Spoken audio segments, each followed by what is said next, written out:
We do have a projected winner in the big Senate race in Kentucky tonight, Mitch McConnell. But we do also have some results in some two other Senate races tonight. There's one of them. ABC News is projecting that Lindsey Graham, the incumbent in South Carolina, will hold on to his seat.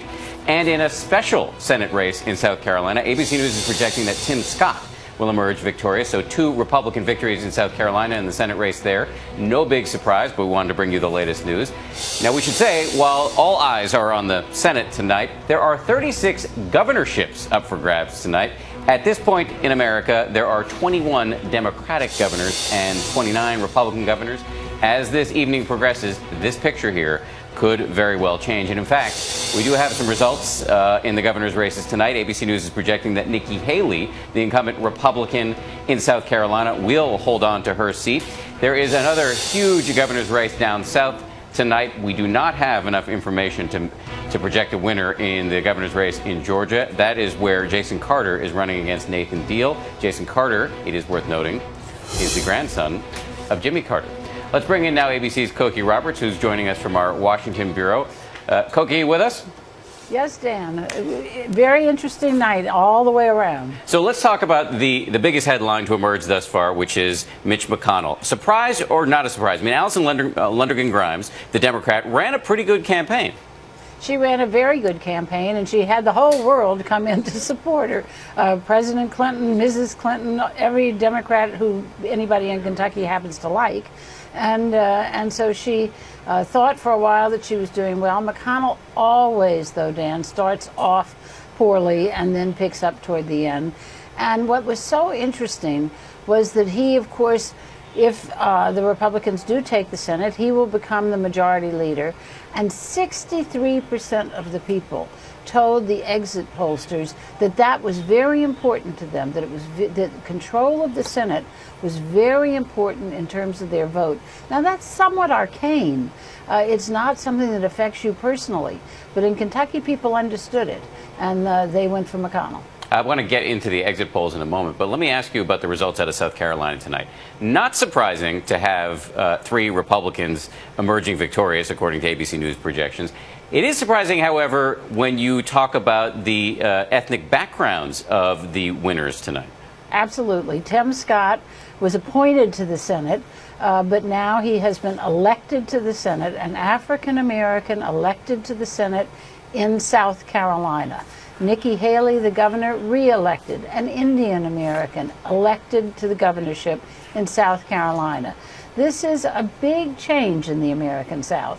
And this is something that, as the country has gotten less white, has been remarked in a lot of parts of the country, but it is true in the South as well as other places. And South Carolina is certainly showing it tonight.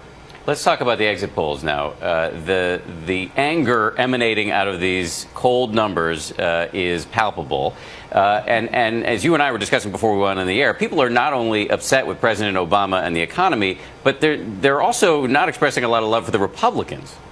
No, they don't like either party very much, and they're clearly saying that. And in the national, when you sort of look at every state together and try to pull together some national numbers, the support for the president was very small, and the number of people who say that they voted to support the president was about 20%.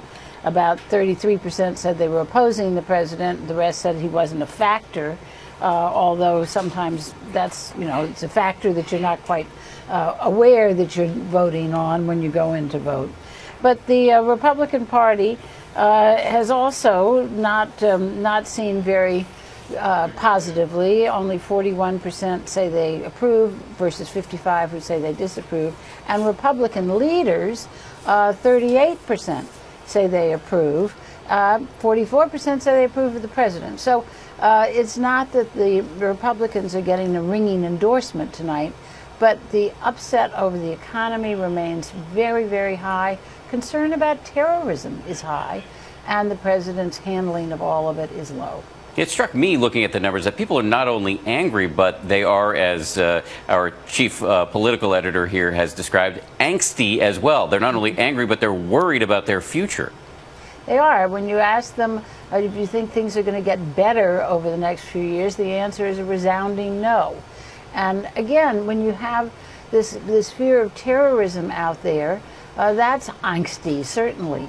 And the people who say that they think that their own economic situation has gotten better, even though we know that the big economic numbers are better, that number is very small. Most people actually say, the plurality say they think their economic situation has stayed about the same. All right, that's such a key dynamic in American politics right now. The difference between the numbers at the top looking good, the unemployment numbers going down, the Dow going up, but people out there in Main Street not feeling it. ABC's Koki Roberts will be coming back to you repeatedly throughout this evening.